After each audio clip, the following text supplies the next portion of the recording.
Sabay-sabay po nating basahin ang Aklat ng Mga Awit, chapter 119, verses 97 to 112. O ang iyong mga utos ay tunay kong iniibig, araw-araw sa maghapon ay siya kong iniisip. Kasama ko sa tuwinay ang iyong kautosan, kaya ako'y dumurunong ng higit pa sa kaaway.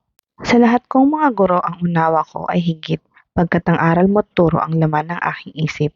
Ang taglay kong karunong ay higit pa sa matatanda, pagkat ang iyong mga utos ay hindi ko sinisira. Di ko gustong matutuhan ang ugaling masasama. Ang hangad ko na masunod ay ang iyong sinalita. Hindi ako nagpabaya sa utos mo at tuntunin, pagkat ikaw ang guro ko na nagturo ng aralin. Okay, tamis na namnamin ang utos mong ibinigay, matamis pa kaysa pulot lasa nitong tinataglay. Sa bigay mong mga utos na tamo ko'y karunungan, kaya ako'y namumuhi sa ugaling mahahalay. Salita mo ay isang tanglaw na sa akin ay patnubay, sa landas kong daraanan liwanag na tumatanglaw.